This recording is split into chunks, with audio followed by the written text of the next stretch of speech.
Welcome to Border Watch Daily, your go-to source for insights into immigration and security challenges. Today, we're diving deep into an operation that shook the Twin Cities, uncovering a scandal of unprecedented scale. The Trump administration launched an offensive against immigration in the Twin Cities in early December 2025. The Department of Homeland Security stated its aim was to target criminals subject to deportation orders. What began as a local action quickly had national repercussions, as the consequences extended beyond a single city, a single agency, or a single headline. The story unfolds along a precise timeline, with court records serving as its connecting points. Federal agents recently raided a Los Angeles mansion linked to a Somali human trafficking network, with authorities estimating the money involved to be in the billions of dollars. In Minnesota, these same events were presented as simple law enforcement operations. Yet, the language surrounding the operation hinted at something far broader than individual arrests. One official declared, "We will not tolerate these kinds of attacks on public order by people who shouldn't even be in our country. We must now re-examine every foreign national." This marked a crucial turning point. The operation was presented not just as a crackdown, but as a spotlight on the systems that allowed certain individuals to remain at large and, according to investigators, to funnel money through programs never designed to withstand organized exploitation. But what they uncovered went far beyond individual criminals, revealing a shocking connection that could shake the very foundations of national security. The ICE crackdown in the Twin Cities rounded up what the Trump administration termed the worst of the criminals. We examined court records and found 11 filings since the operation began. This is where the paperwork starts, and what is filed now can influence how the case unfolds later. As one expert described, "It's a game of whack-a-mole, but you don't have a hammer. You have a toothpick. You have very little chance of catching up. You might hit one, but you miss 100 others." Currently, ICE agents are facing street confrontations as they track these criminals. Minnesota officials, meanwhile, stated they would not cooperate with federal deportation efforts. An observer noted, "Of course, we don't know how many there are. There's a lot of speculation, and that's part of the problem at this stage. Neither the Walz administration nor anyone else truly knows the extent. The sheer scale of the problem was undeniable, and the paperwork began to reveal its true extent. The next step was a fixed date, a precise mission, and a list of targets that transformed this event from a mere newspaper headline into a formal court record. On the 1st of December 2025, ICE launched Operation Metro Surge in the Twin Cities with a clear mission: to remove the most dangerous criminal foreign nationals from American streets. ICE informed us that one of the men was wanted for unlawful stay. They also claimed he had a history of arrests for domestic violence and disorderly conduct. This man managed to evade arrest. A representative emphasized, "If these politicians were actually doing their jobs and protecting the public instead of having a two-tiered justice system, the federal government wouldn't have to step in to remove these violent criminals." In just the first 2 weeks, federal agents arrested over 400 individuals with serious criminal records. These included convicted gang members, predators, and violent criminals who had been roaming Minneapolis neighborhoods for years. The operation mobilized over 100 specialized ICE agents from across the country, specifically targeting approximately 500 individuals with outstanding deportation orders. Among them was Abdul Qadir Sharif Abdi, a criminal foreign national from Somalia, a former member of the Gangster Disciples, and a current known member of the Vice Lord Nation.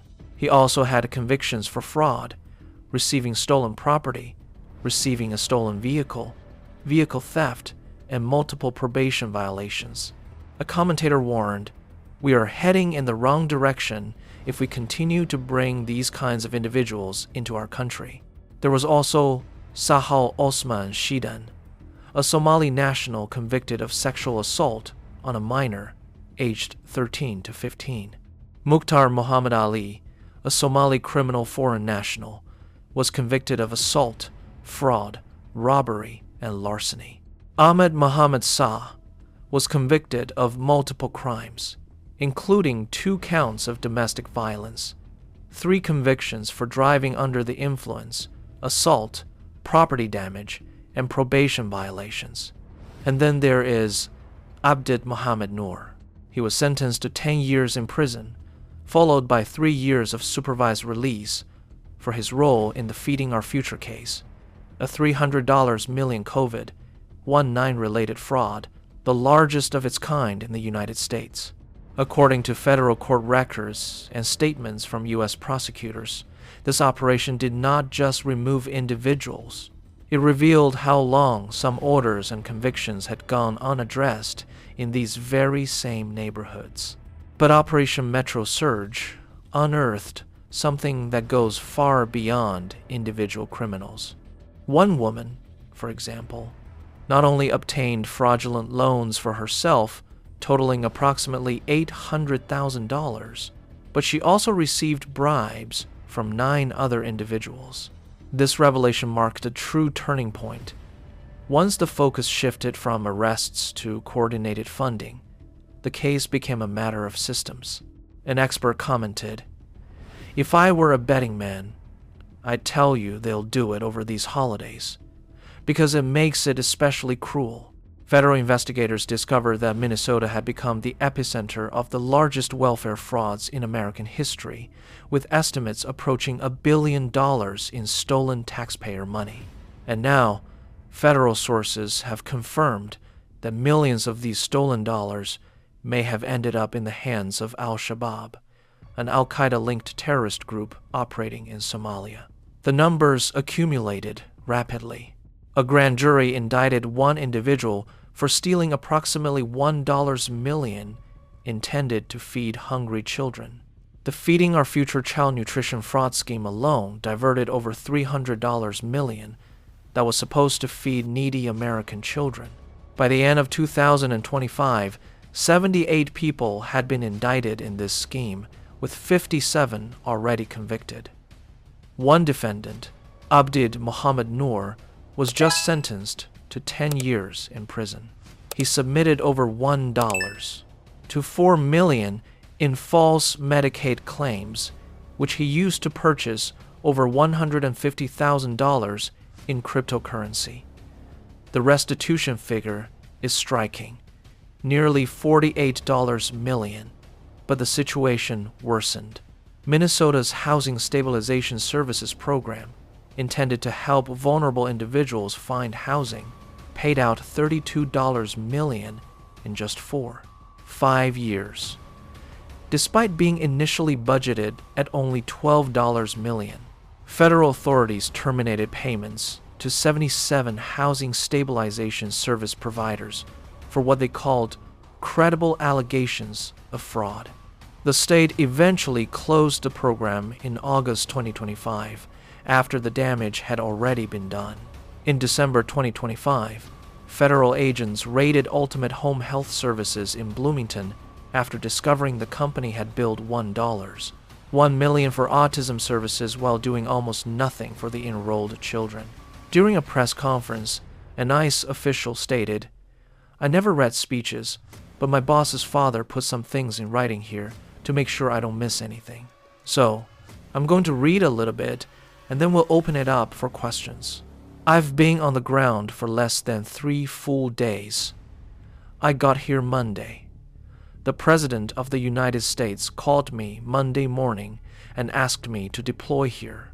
I arrived Monday night, and I'll stay until the problem is resolved. But we've made a lot of progress in the last few days."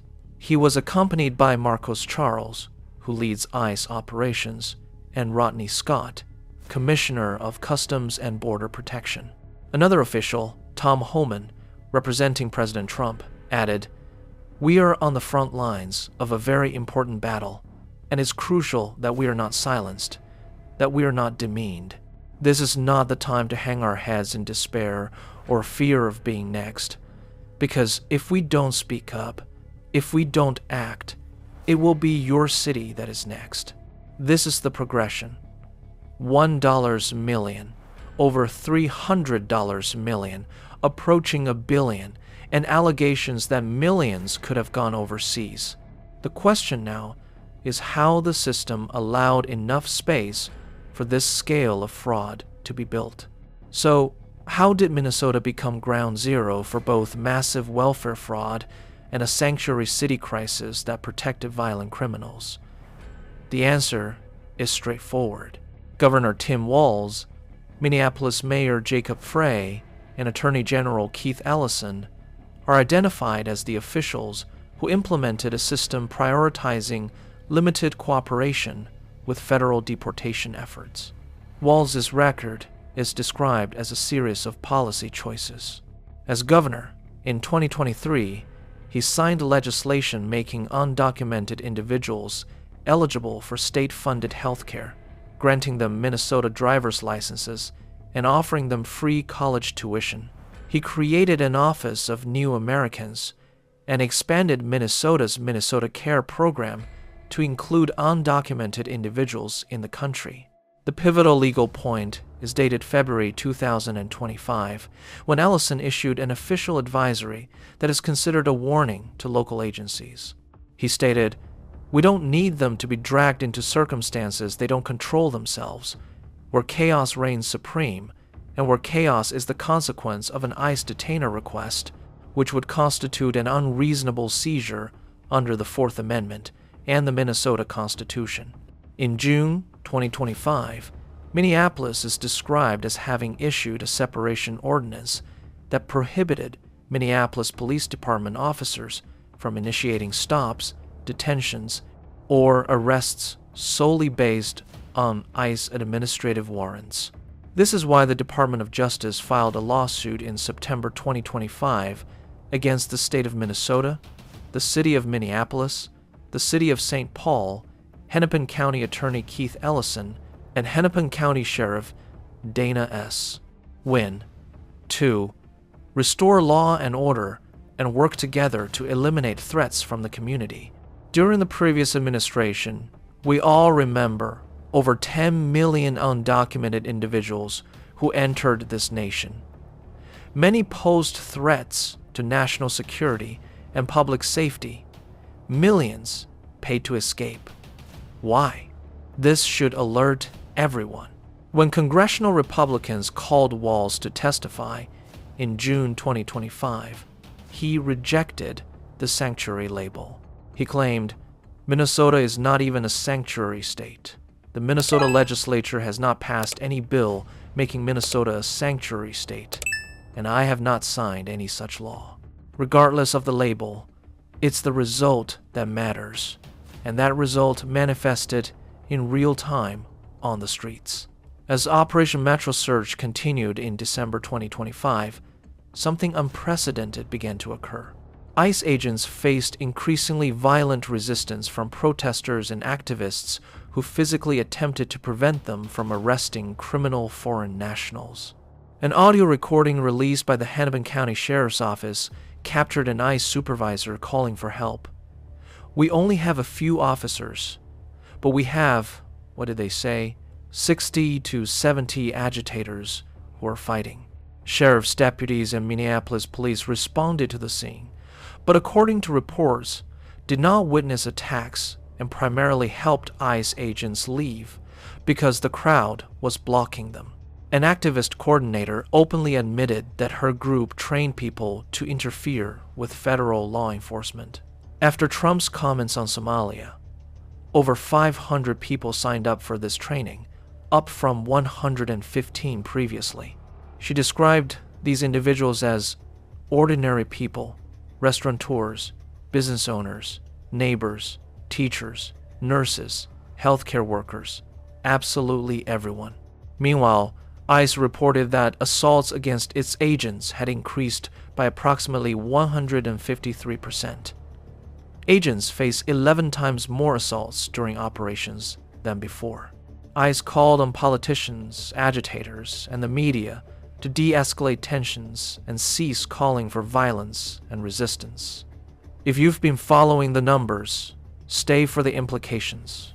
When law enforcement becomes a street confrontation, the operational window narrows, the risk increases, and every decision is tested in real time.